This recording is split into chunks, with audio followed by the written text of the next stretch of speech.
Welcome in to Bears Weekly, powered by IGS Energy, a Chicago Bears network production.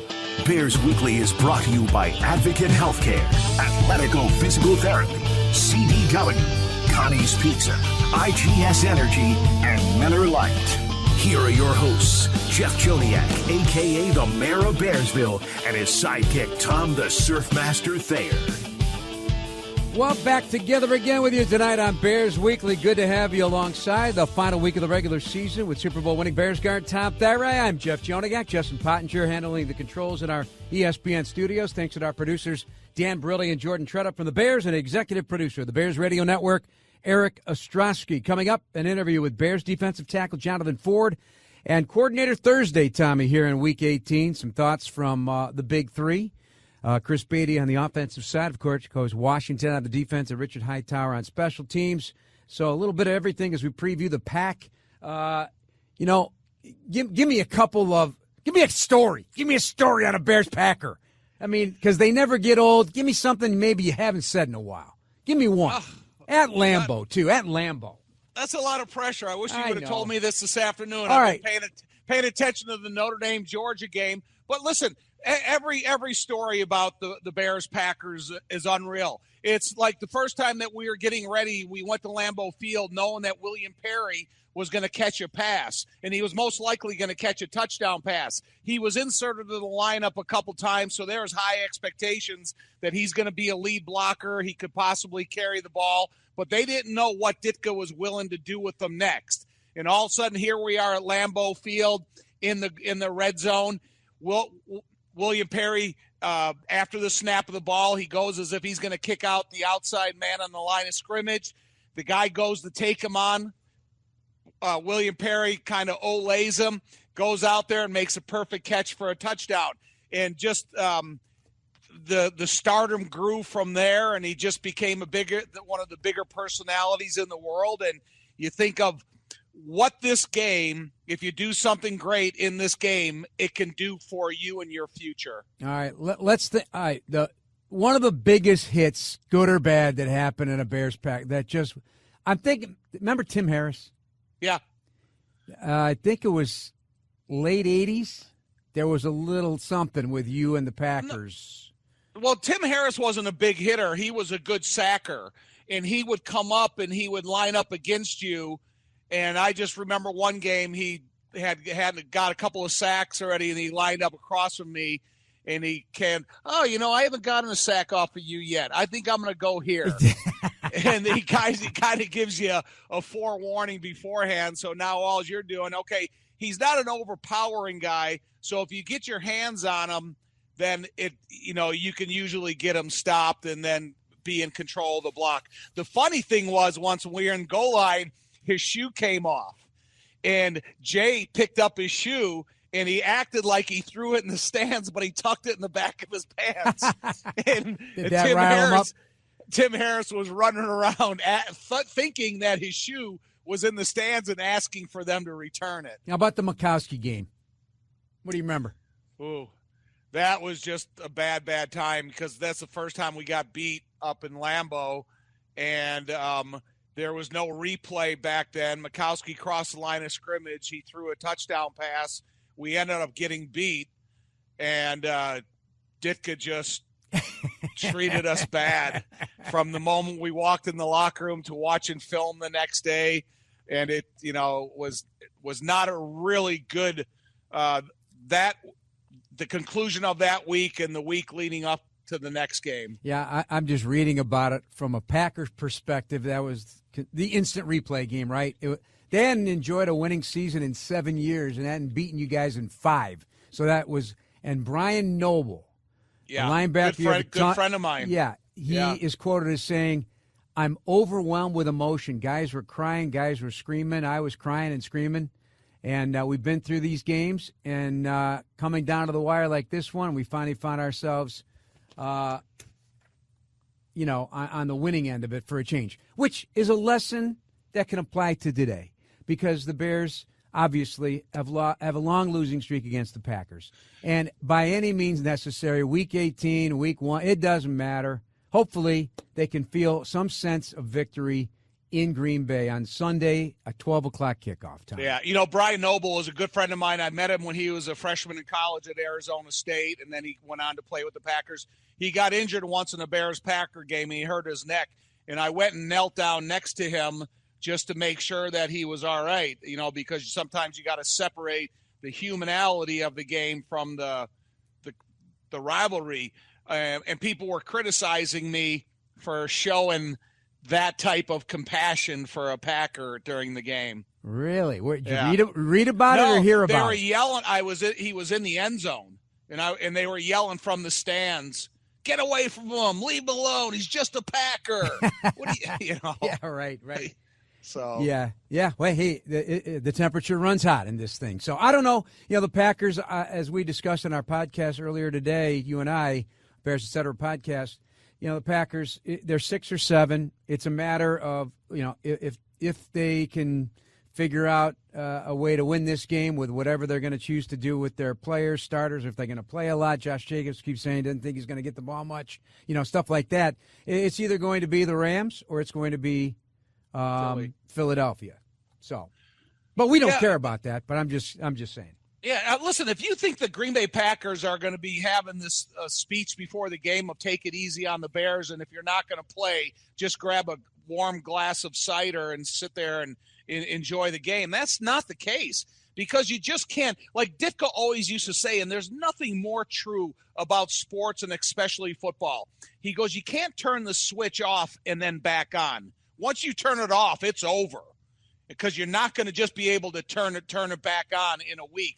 And, you know, that's the same thing about the way that these guys are preparing for this game, or that the Bears players should be preparing for their opportunity. Tom, did you hear Caleb Williams yesterday, Wednesday at a Hallis Hall? He had some really interesting comments to make about – he was asked, obviously, about what he'd like to see in a coach and how his progression has happened, the offensive line. Let's listen into a chunk of that and get your reaction to some of it. Okay. Caleb Williams at the podium Wednesday at Hallis Hall. That challenges myself, whether it's offense coordinator, head coach, challenges myself, but also challenges, you know, us as players. Whether it's on the field or character, doesn't matter. Just a coach that challenges us. A man of his word. A disciplined coach, meaning whatever his rules are, or whatever he's going to bring rule wise, or how he's going to control the team and manage and control the team, things like that. I would say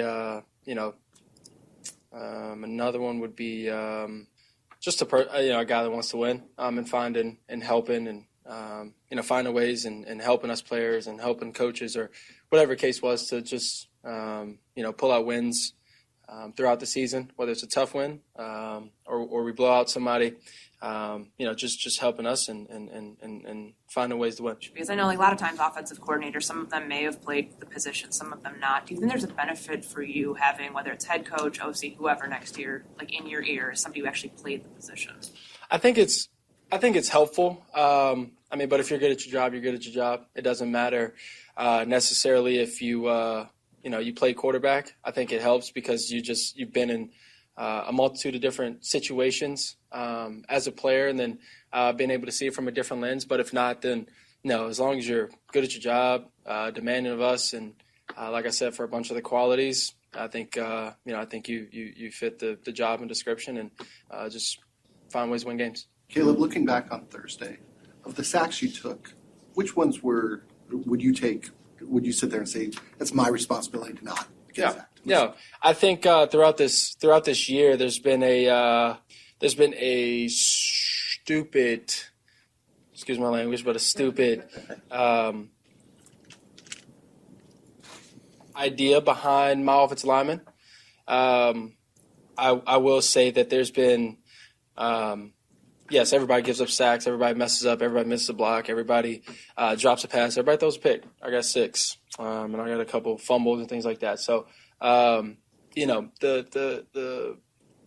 connotation behind, my offensive line has been annoying, and frustrating because they work their tail off to be able to go out there and the guys that whether guys are fighting injuries, whether guys can't play, and we got other guys stepping up, or whether guys been playing the whole season, and so the negative connotation behind them, they come in here and work their butt off each day and each week, I've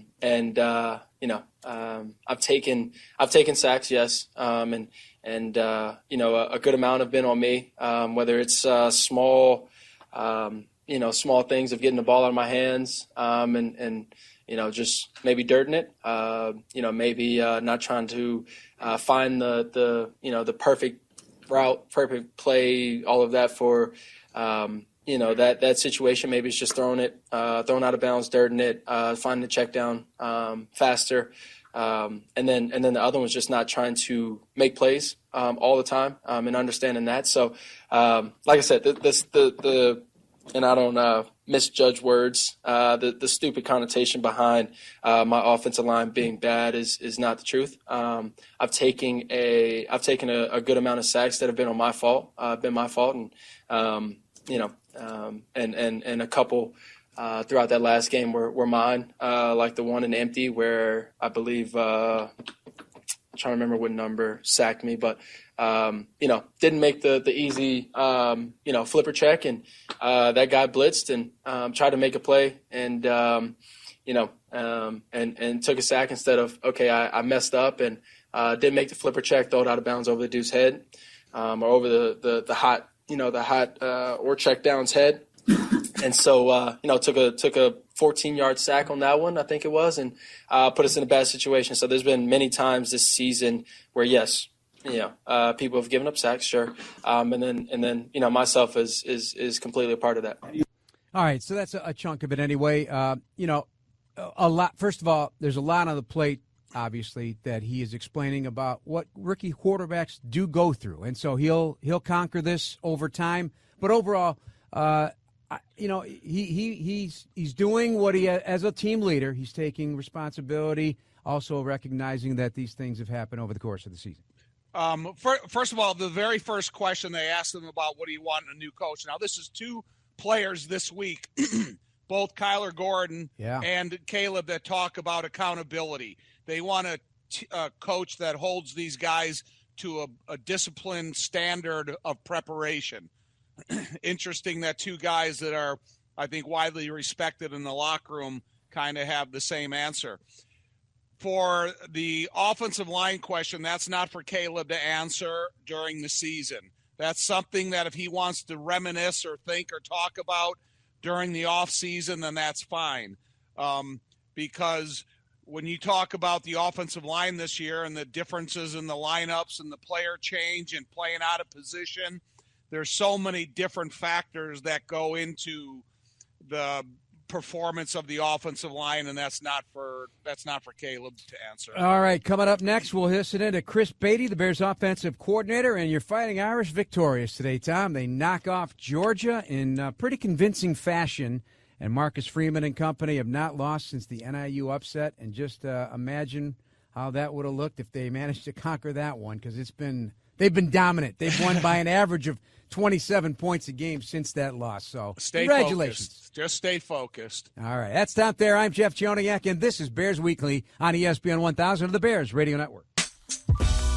And this segment of Bears Weekly is brought to you by IGS Energy. Jeff and Tom with you as the Bears get ready to meet the Green Bay Packers.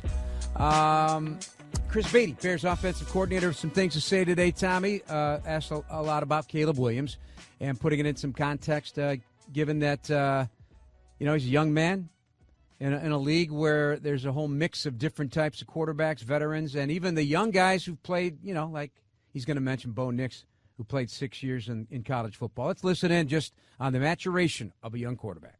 I do think there's some maturity that goes through the process of this. And at the end of the day, we were looking at it a couple weeks ago where Bo Nix is 23 or 24 and Caleb is 3 years out. Those guys are 6 years in, haven't played. So I do think there's some maturity things that way.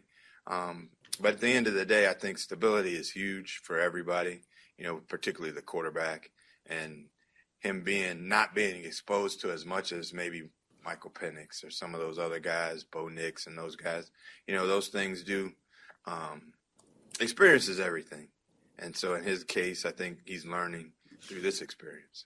What are the big things you think he needs that he can improve on his own? Yeah. Not being in this building next couple of months. Yeah, I think his footwork, speeding up his footwork would help. I think those things. I think, when you look at it, like Patrick Mahomes gets so much depth away from the pocket, and then he's able to step up.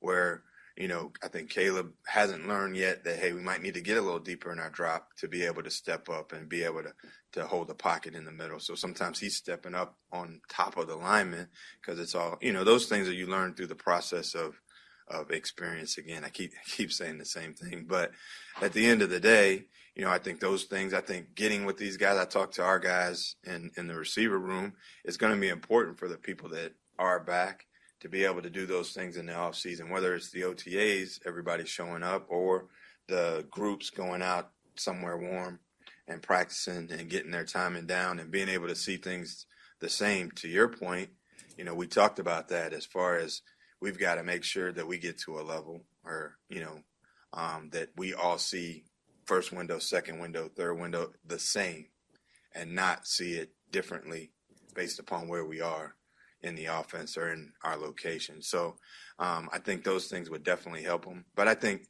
the greatest thing for Caleb is the experience and being a little bit, now you sit back and that, hey, this is a little harder than I thought it was going to be. I think we all go through that. Like, we come in and we think, oh, we'll take this thing over. And then you get humbled. This league is humbling. It's like golf, and at the end of the day, you want to learn how to make sure, my game is where it needs to be before I start getting mad at everybody else. So I think it's all a process. What do you appreciate about Keenan during the course of his career, and even though it might not have kind of come out here as often as it did? Yeah, I mean, Keenan is a pro's pro. Like I said, I think he's, people pattern their game after him. It's amazing because I was in college and we would watch Keenan Allen cut-ups. And then the next thing I'm in front of him coaching him, and I'm like, okay, how am I going to tell this guy how to run these routes when I've been teaching our guys off of his stuff? So, but I appreciate Keenan more than I could really express because he's allowed me to coach him. I think there's a lot of stars in this league that don't want to be coached, but then the great ones allow you to coach them and try to help make them better. So I appreciate that, and I think the fans should appreciate the fact that he gives everything he has. He sits back and coaches our guys, as far as he has a meeting with all the skill guys on Thursdays to be able to just talk about it and see, hey, this is how we see it, make sure the quarterback sees it the same, and we're all kind of seeing things the same, because he's, an encyclopedia of football. All right, a couple of interesting things there. Let's go back to the very beginning because he said the magic word. And you know what it is regarding Caleb, Tom. And any young quarterback is just continuity, consistency. Can't have a bunch of constant change because that's going to hurt any quarterback. Well, what he said, he said there's nothing like experience. And that's the whole thing that capsulizes what Caleb needs. And experience within the same system, experience within your protections, experience and understanding what you just said in the huddle and how it pertains to what you can do after the ball is snapped. And one thing about it is Caleb is, if you talk about a quarterback dropping deeper in the pocket. Well, you better know if your offensive tackles can sustain a one-on-one pass blocking assignment so you can get deeper in the pocket. Because if you get so deep in the pocket, you really open accessibility to the defensive ends to where you're setting up. So there's so many things you have to take into account of just, I got to get deeper. But, yeah, both of my tackles are getting beat. And I'm not saying the Bears tackles. I'm just saying in terms of the protection, a guy like Patrick Mahomes and stuff. Because, he's been around the same system, the same terminology for quite a few years. And then a great point about Keenan Allen because, these coaches are teaching guys who've been, all pros. And, are they willing to hear what a coach has to say? Right. It's very, especially on young staffs. If you have a young coach that brings in a lot of young coaches, maybe some who've never played in the NFL, and you're teaching a guy that it says a lot to me about the professionalism of Keenan Allen, that he would take that coaching, and he's turning it around and giving his knowledge to these guys once a week, meeting with the skill position players. I think that's a pretty cool component. Yeah, I agree. But, it's also when you have guys like just Tyler Scott, for example, if you don't sit there and take and digest every single thing that's said by Keenan and DJ inside the meetings, or maybe they have some suggestions in a game plan against a certain coverage, or else they see a vulnerability of a defensive back that they can take advantage of, those are the things that you want the young guys on your football team to take advantage of, as well as the teaching of the position coach that's making sure you understand all of your assignments and responsibilities. Did you ever take anybody under your wing in your NFL career? Similarly. I didn't, when I was here where they drafted Jerry Fontenot probably to come in and take my job, but then they ended up trading Jay to Cleveland and Jerry moved over to center. So then you start having more discussions about what can I do to help you and what can you do to help me? The same discussions that when I started playing, Jay was kind of filling me in of how I could help him. Same discussions that, Keith would tell me because he had so much experience. If you were a 12-year veteran, 13, 14-year veteran guard, tackle, whatever, and the coach, hey, Tom, you're our starter, but I need you to work with this guy behind you. I need you to get him ready. What would Tom say? Because you know what? I'm putting you on the spot because I kind of know your answer, I think. But no, you tell me. Okay, if I was making the money that the guys are making today, I would be more than happy to help a guy behind me. If I was trying to survive in the financial world like we had to back in the day, I would probably be a little bit more selfish. Because when guys came into the building, I didn't encourage them to come to the weight room with me every day and say, hey, let's go and get stronger, bigger, and faster so you can take my job a year or two sooner than you're going to anyways. It's just kind of an odd combination back then to now. Well, and believe me, it has changed because even I remember guys here, I'm not going to name names, but guys would tell me they come from other teams and say, man, nobody helped me as a rookie. They'd be telling me the wrong information, not the right information, because they didn't want me to take their job. And these players, and there was more than a handful that would. I chose not to do that to the next gen. I'm going to help guys, and so it's a matter of perspectives on everything. And I never relied on anybody to teach me the assignments. That I had to do myself. But, the watching a specific technique, how they are going to practice against a guy like Steve McMichael because Ming's going full speed all the time. So you better practice at a pretty good tempo, or else he's going to make you look worse than he already did. Yeah, I can imagine that was some kind of an eye-opener for a lot of guys. All right, coming up next, we've been fortunate to have some conversations with a lot of guys that don't get a ton of attention. And one of the newest defensive linemen on the team, Jonathan Ford, kind enough to join us. We'll hear from him coming up next here on Bears Weekly with Tom Thayer. I'm Jeff Joniak on ESPN 1000 of the Bears Radio Network.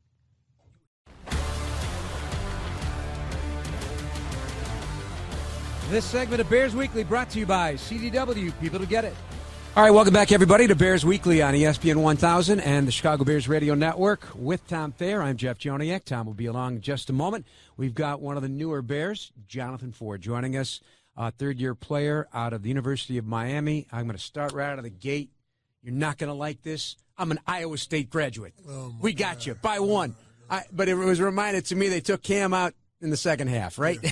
Did you watch the game? I watched it. It was hard to watch for a while. I mean, first half we came out, we were pretty good. Yeah. But I wanted us to do a little more on defense, so that was hard to watch. But it was a fun game, though. It was a real fun game. Game. Guys came to compete. I can't say that nobody got off the bus ready for the season to be over. Everybody was ready to go. But I wanted us to get the win. So there's something about Miami guys. They stick together throughout their entire careers. I'm sure when you were there, all the guys come back, right? Yep. How cool is it to be a Hurricane? It's very cool. I mean, just to see guys like Ed Reed, Jonathan Vilma every morning, he's in the weight room working out. You got everybody that come back.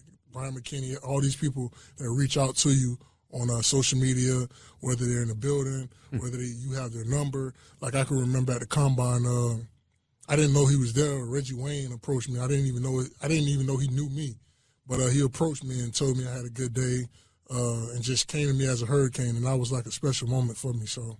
Does it feel like a burst of confidence when they recognize this? Yeah, in you. Did it do a lot for you? It does, because I like I said, I didn't know he knew me. So when he approached me, it gave me that confidence, especially going out there to work out in front of the whole world at the National Combine, Scouting Combine, and it definitely did something to me. Yeah, I'd imagine you could pick up a lot of pointers from guys, especially the technique-heavy positions, offense, defensive line, like unlocking your hands or the slightest footwork. Did you get a lot of that instruction from just guys, hey, I caught your act in this game, maybe try this, or, whatever, maybe in practice or something when they're watching? Yeah, more of practice. We had Warren Shot one time. He came in and critiqued us and everything and gave everybody pointers. It wasn't just really me, but it was more of as a defensive line. Like he was in the room telling us, we were watching some of his old tape.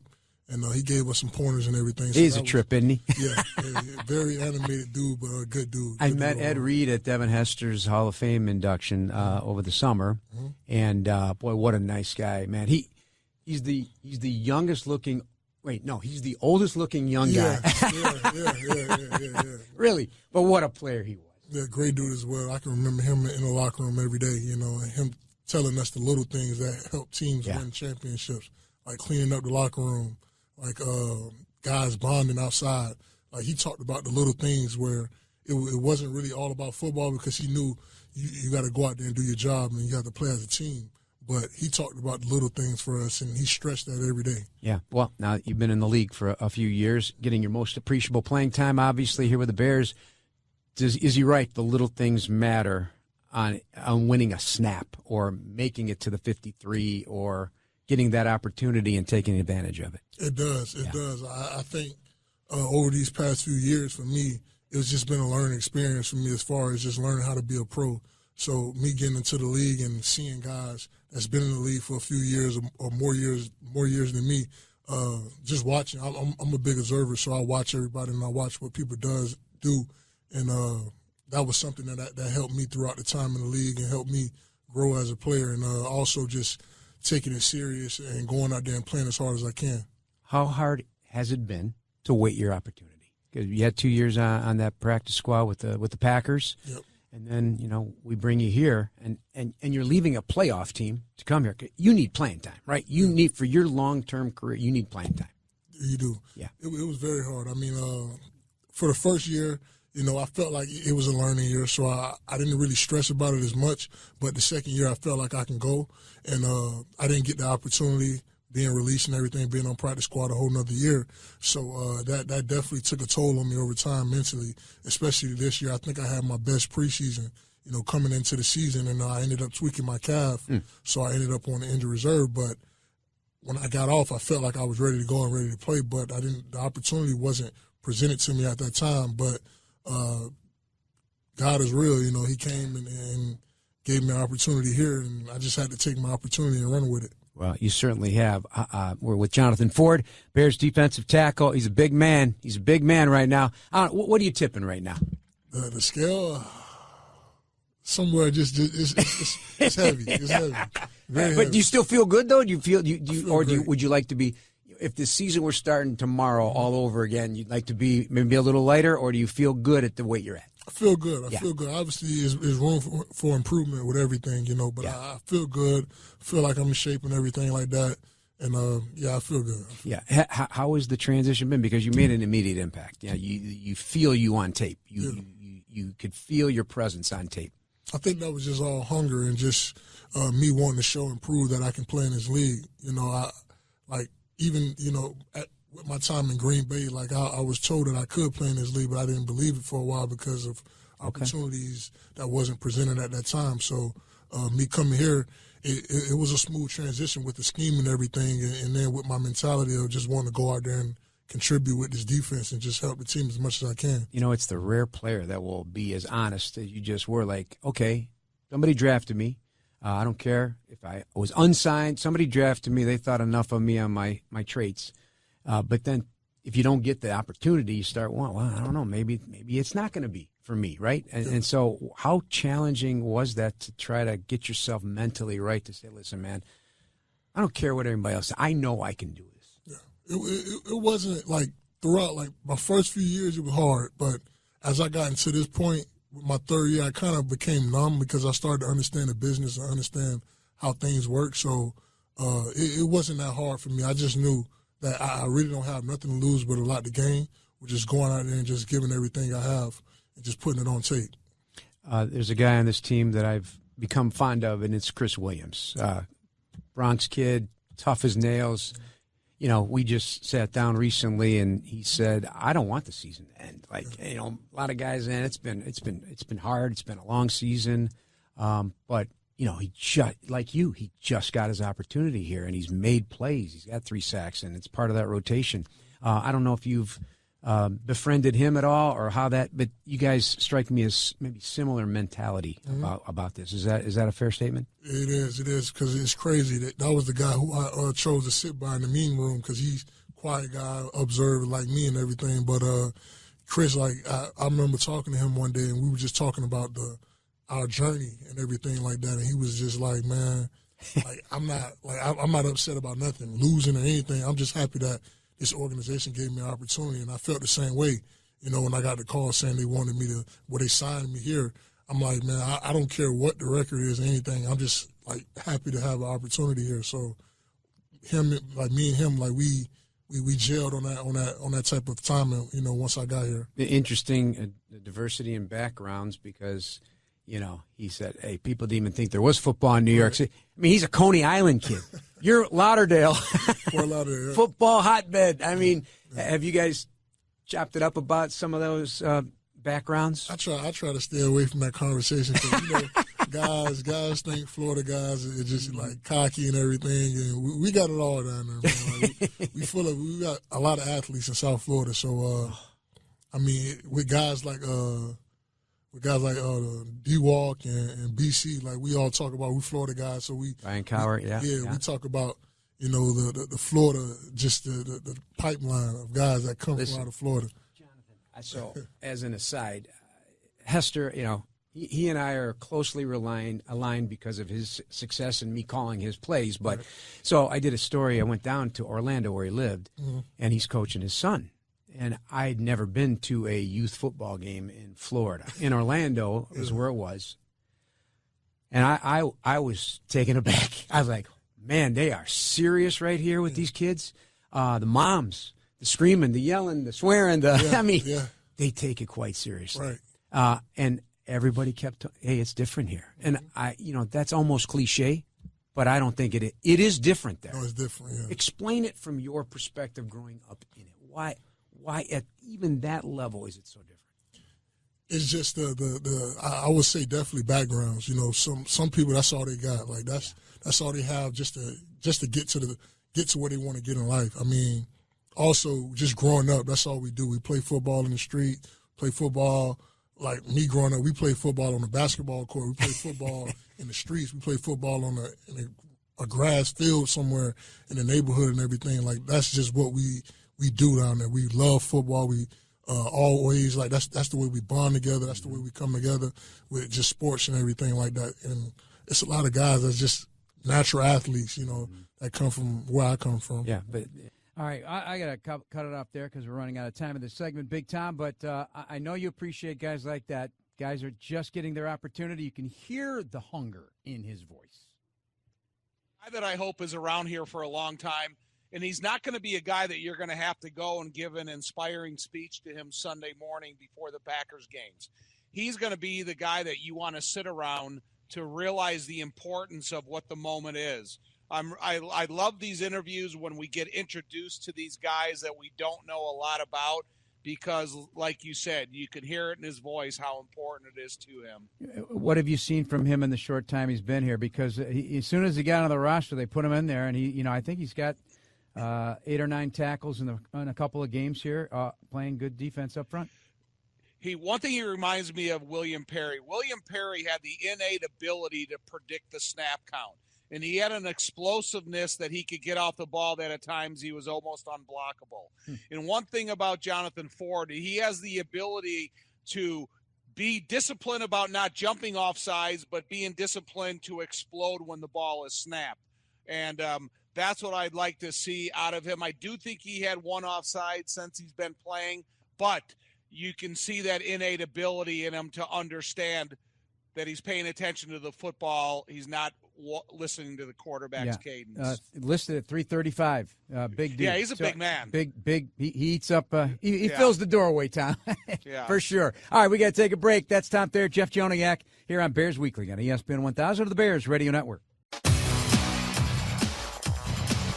Have a new or gently used coat laying around? Head to your local Jewel Osco until February 10th and donate one of your new or gently used coats to the 36th Annual Chicago Bears Coat Drive. Help keep Chicagoans warm this winter. Jeff and Tom with you as the Bears get ready to meet the Green Bay Packers. Tom, anything you see on tape that they're doing better, worse, or the same since Week 11 when the Bears lost by a single point to the Green Bay Packers at Soldier Field? There's nothing necessarily that stands out, but, Josh Jacobs, he's a good running back. I don't know if he's going to play this Sunday. Jordan Love, he has big play potential when he has all the receivers in place. Tucker Kraft is a good tight end. I don't know if he's going to play or not. I know he had it was ill. Maybe it was just a rest practice. But, it's more like on the defensive side of the ball because we didn't know what was going to happen when they hired a new defensive coordinator, if they were going to take a step ahead or a step back. And they're a little bit more unpredictable about the pressures they want to bring. Even though they've had some key injuries on the defense, they still have a good variety of upfront packages that you better understand your assignments and how to fit your protection the best against them. Right. They take the ball away. Yep. That's for sure. They take a ball away. They're getting points in every imaginable way. They got 70 takeaway points. And it's been interesting to watch them. Hafley, the defensive coordinator, has made an impact. And like you said, a little unpredictable. I don't know if he's going to play either. Brenton Cox, he didn't play any snaps before Week 11. And since that time, this defensive end out of the University of Florida, undrafted last year, has 4 sacks, 7 hits on the quarterback, 5 tackles for loss, 8.5 hurries, forced fumble, and he's making an impact. Now, he's a little banged up, but ever since they got rid of Preston Smith, he went in and he's been playing well. Yeah, but it's the word that you always use. How do you deploy your assets? And they put him in position to get into a winning rush or – at the right down and distance where they give him the opportunity. So it is, his how deployable he is. And the other guy that's playing really well is their top pick linebacker, Edgerrin Cooper. He's going to be a problem in the years to come. He's very active. Bears defensive coordinator Eric Washington on Jalen Johnson, named to his 2nd consecutive Pro Bowl. Excellent job by him. Really excited for him and our defense, and well-deserved, and just really excited for him and proud of him. Eric, what do you want to see out of your group in this last game against Green Bay at Lambeau Field? The same thing we saw last week. I want them to play with passion, with intensity. I want them to be situationally smart. I want us to limit their rushing attack and just play with the kind of the execution that we saw the other night against Seattle. Where have you seen the most growth from Javon Dexter this year? Well, his rush production has really picked up, and he's been impactful as a rusher, and he's also been able to finish against the quarterback, and I think that was a targeted area for him, and there's a lot more to gain as he continues to work and to get better and to get stronger and all of the things that you want to see in terms of his growth. What have you seen in Jordan Love in the last couple of weeks since you faced them last? Yeah, well, the accuracy is really there. He's not missing a lot of targets.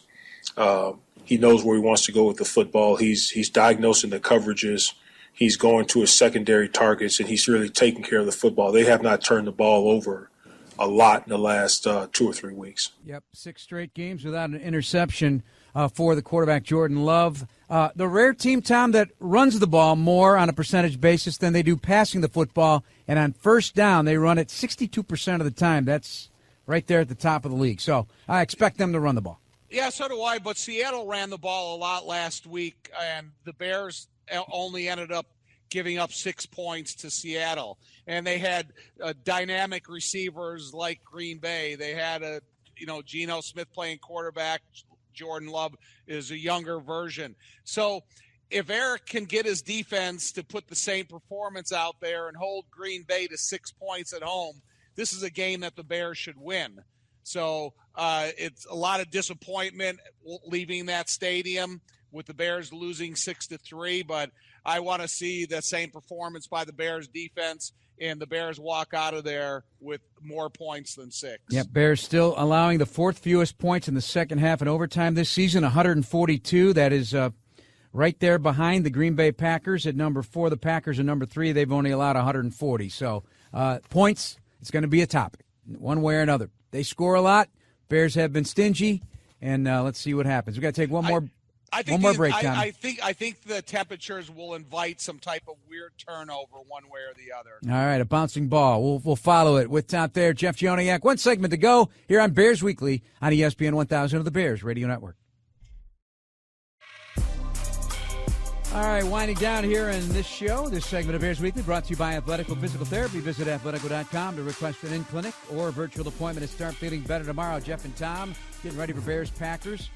Torrey Taylor will head to Lambeau for the first time in his career, getting some good praise from his special teams coordinator, Richard Hightower, earlier today. He's really helped our football team in a major way, and I think people can agree to disagree on the pick, but I think the pick was outstanding and phenomenal, the way he's helped our football team. A lot of people can't tell because you really have to study it. You really have to know how that helps the defense, how it helps the offense, how it helps everyone when you got somebody that can flip the field position like that on a consistent basis. It's a game changer, and a lot of other coordinators and a lot of other people talk to me about it pregame all the time. Like, that dude is a dude, and he's going to be a dude for a long time, and he's just a baby right now learning how to play. So it's for him, it's one game at a time. And I want to see him. I want to see him perform, and I'm challenging his behind to perform in this weather. So that's what I want to see from him. Yeah, because the weather is, like you indicated, it's going to be a little different there in Lambeau, a little chilly. Well, you got to make sure that, first of all, it's ball security. Whether you're a quarterback taking a shotgun snap or a punter taking a long snap, and say you're backed up a little bit, so you know there's going to be a little bit quicker pressure provided. So you just have to make sure that you pay attention to the details, because it is his first time up there, and the conditions are not going to be favorable from the crowd onto the field. All right, we got 30 seconds. What's your biggest key to the game for the Bears to end the season on a high note here? Vertical passing game. I'm not frustrated with the horizontal passing game, but I think they have the people in place that they can be more threat vertically and see if they can get one of those chunk plays or scoring plays. All right, Tom, that's going to do it for us. Special thanks to Bears defensive tackle Jonathan Ford, the executive producer of the Bears Radio Network, Eric Ostrowski, and our producers Dan Briley, Jordan Tredup, and in-studio Justin Pottinger. For Tom Thayer, I'm Jeff Joniak. We'll be back next Monday night, right after the season ends, with former Bears quarterback Jim Miller. And, of course, we'll have the game for you, starting with our 10 a.m. pregame on the network, kickoff coming up at 12 o'clock at Lambeau Field. Thanks for joining us, everybody. Have a great night. Enjoy your college football as well. On the new radio home of the Chicago Bears, this is ESPN Chicago. Bleck and Abdallah are next. Good night, everybody.